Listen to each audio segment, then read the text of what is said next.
On this week's LA Diaries, get ready for private jets and oversized clothing, probably wrinkled. Harry and Meghan are hitting the road again. Who's urging Prince Harry to apologize for his past cocaine use? And a PR guru explains why Hollywood has turned on the Sussexes. Oh, wait, and I can't forget.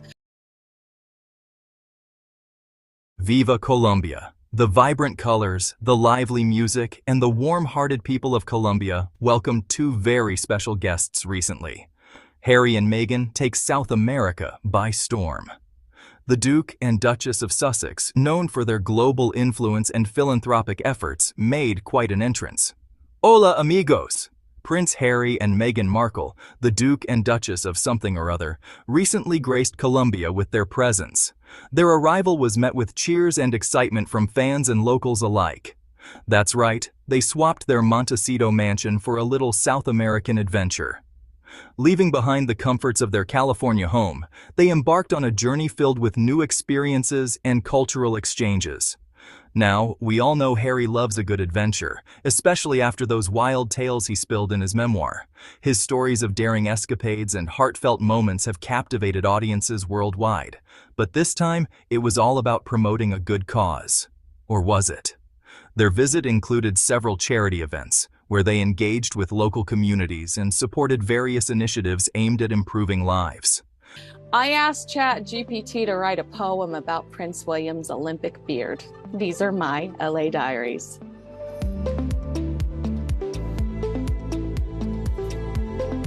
Prince Harry and Meghan Markle are on their way to Colombia, so no better time to remind the world that Prince Harry openly discusses recreational drug use in his book Spare.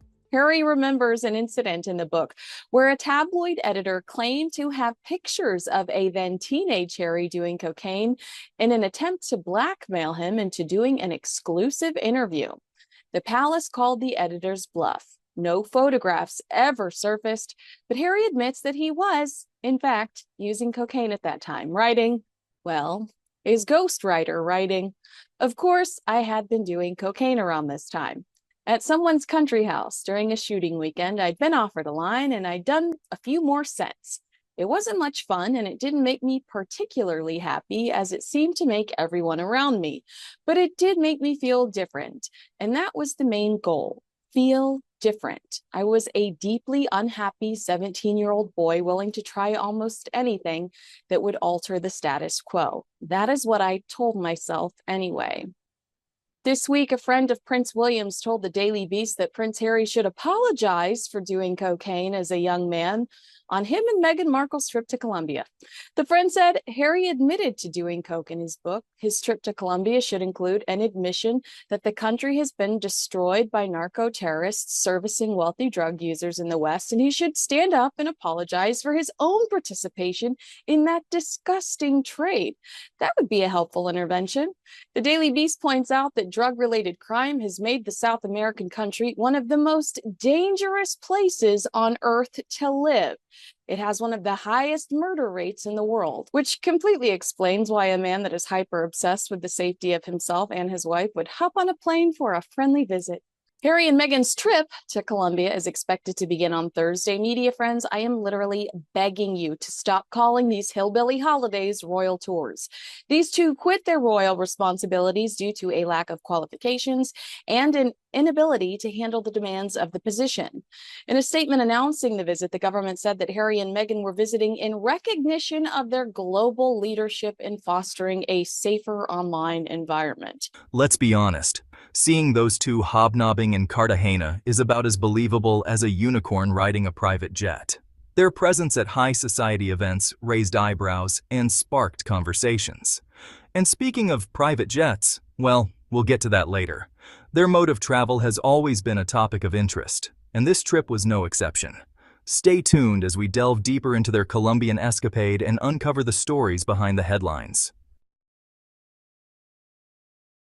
So, what noble cause brought our royal expats to Colombia? Online safety, apparently. Yes, you heard that right. The same Harry who admitted to a youth filled with, shall we say, experimental experiences, is now deeply concerned about what your kids are up to online. Now, don't get me wrong, online safety is important. But there's something a tad rich about Harry lecturing anyone on responsible internet use. It's like asking a reformed chain smoker to front an anti-smoking campaign. The irony, it burns. You can bet your bottom dollar that Harry and Meghan's Colombian escapade didn't go unnoticed back in good old Blighty. The Duke and Duchess of Sussex, always under the watchful eyes of the public, have once again managed to stir the pot. Their every move, every gesture, and every word is scrutinized, dissected, and discussed endlessly. While the quote from Prince William's anonymous friend to the Daily Beast might come off as a little petty, I do find it ironic that someone who openly endorses illegal drug use is considered an authority on safety online for children. Not only in Spare, but in interviews promoting the book, Prince Harry discussed his recreational use of magic mushrooms, marijuana, which was illegal for a significant portion of his life, still illegal in Britain, as well as psychedelics as a form of therapy. Adolescent drug use remains a frightening health concern in the United States. According to drugabusestatistics.org, 50% of teenagers have misused a drug at least once, and drug use went up by 61% among eighth graders between 2016 and 2020. Teenagers are turning to the dark web in droves to purchase illegal drugs or medications without a prescription. And if you're wondering, the dark web is a part of the internet that is intentionally hidden and not accessible through standard web browsers, unlike the surface web, which includes websites indexed by Bing and Google. The dark web requires special software to access. This network ensures that users can stay anonymous by routing traffic through multiple servers, making it difficult to trace. The dark web is often associated with illegal activities because it hosts marketplaces for drugs, weapons, stolen data, and other illicit goods and services. But it's not just the dark web. Parents also have to be concerned about social media. In May of this year, dozens of parents rallied in front of Snapchat's headquarters in Santa Monica to protest what they say is the platform's responsibility for their children's deaths. According to ABC7, the parents believe Snapchat failed to take adequate steps to protect children from buying illegal, dangerous, and often mislabeled drugs through the online platform. The parents argue that Snapchat is a marketplace for drug dealers peddling dangerous pills to children, and in some of their cases, those pills led to fentanyl deaths of their children. Prince Harry, to me, is a walking contradiction. This time, their choice of destination has added fuel to the ever-burning fire of royal gossip. A friend of Prince William, because we all believe those exist, was quoted saying, and I quote, "It's all a bit rich, isn't it?" The tension between the brothers, often speculated upon by the media, seems to have found a new chapter. William, always the more reserved and duty-bound, must be shaking his head in disbelief. The contrast between the two brothers' lifestyles couldn't be more stark. The shade of it all. Public reactions have been nothing short of dramatic. From shocked gasps to raised eyebrows, the public's fascination with the royal family never wanes. Social media platforms are abuzz with opinions, memes, and endless debates about the latest royal escapade. Everyone has something to say, and the digital age ensures that every whisper is amplified 1,000-fold. Even the Queen's corgis are probably gossiping about this one. Imagine the royal pets with their tiny crowns, exchanging hushed barks about the latest scandal. It's a humorous thought, but it underscores just how pervasive the gossip has become. Nothing escapes the palace walls, not even the playful antics of the royal pets. The British tabloids, naturally, are having a field day. Headlines are crafted with the precision of a master storyteller, each one more sensational than the last. Journalists, ever eager for a juicy story, are working overtime to keep up with the demand for royal news. You can't promote illegal drug use, but also announce that you're going to be the internet savior for children. Not when drugs, mixed with online activity, have had such catastrophic consequences. Harry and Meghan will continue to be rejected as thought leaders because they jump on any and every trendy bandwagon that comes society's way. There have clearly been no strategy sessions where the pair are laser focused on campaigns or causes they truly are passionate about. And every single interview that they do, every piece of content, action they've done over the past year, they should have been moving towards a specific goal, moving towards a specific direction to strengthen their credibility in that space. That's not what they've done. It reminds me of that Charlie Day meme from It's Always Sunny in Philadelphia. They say one thing and do another, and it completely contradicts the previous messaging. And far more damaging, gives off the rules for thee, but not for me vibes.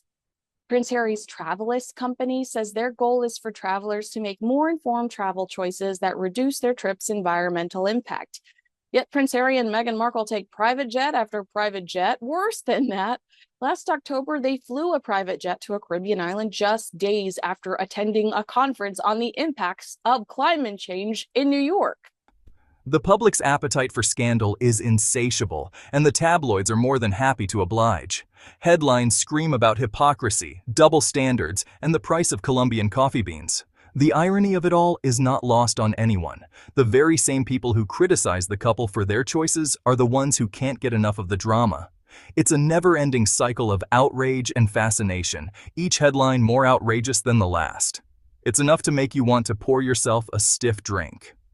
The sheer volume of gossip and speculation can be overwhelming. Sometimes, the only way to cope with the relentless barrage of royal news is to take a moment, pour a drink, and let it all wash over you. After all, in the grand scheme of things, it's just another chapter in the never-ending royal saga. Or maybe that's just me. Perhaps I'm the only one who finds the whole spectacle both exhausting and endlessly entertaining. The royal family, with all their drama and intrigue, never fails to provide a captivating story. And as long as there are whispers from the palace walls, there will always be an audience eager to listen. Remember those private jets I mentioned earlier? Well, it seems our eco-warrior royals haven't quite grasped the concept of sustainable travel. They might preach about saving the planet, but they seem perfectly content to jet-set around the globe in their own personal carbon-emitting capsules. Look, I get it. Private jets are comfy. They have those little pretzels and everything. But if you're going to lecture the world about environmental responsibility, maybe, just maybe, leave the gas-guzzling flying mansion at home. Section 5. Do as I say, not as I do. A royal motto? The problem with Harry and Meghan's brand of activism is the glaring disconnect between their words and their actions. They talk the talk, but do they walk the walk? Not so much. It's all very well to stand on a stage and advocate for change, but it's another thing entirely to live by those same principles. The hypocrisy is not a good look. It undermines their message and makes it hard to take them seriously. Section 6. The dark side of the web. A royal blind spot? While Harry and Meghan are busy promoting online safety, there's a whole other side to the internet that they seem happy to ignore. The dark web. They have been vocal about the dangers of cyberbullying, online harassment, and the mental health impacts of social media.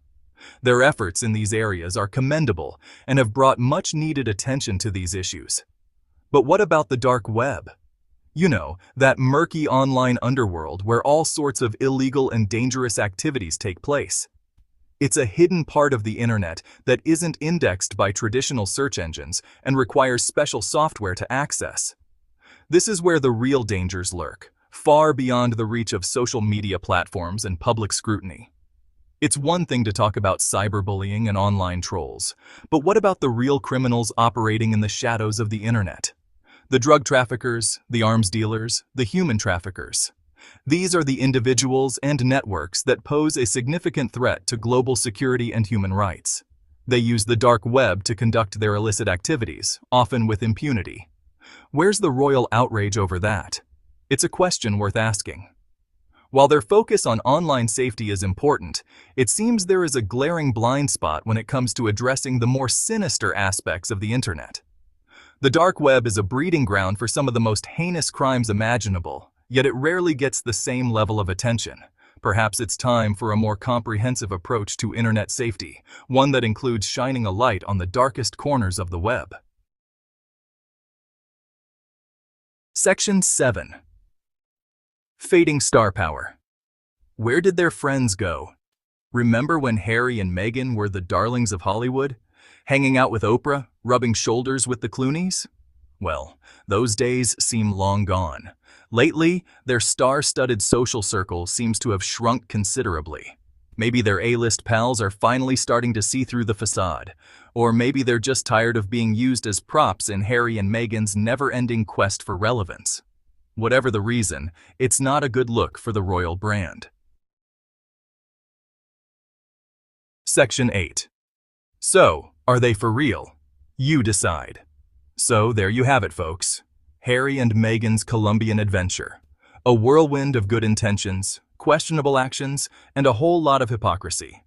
Are they sincere in their desire to make the world a better place? Maybe. Are they going about it the right way? Debatable. One thing's for sure. This royal couple certainly knows how to keep things interesting. Now, if you'll excuse me, I'm off to book a private jet to Colombia, for research purposes, of course.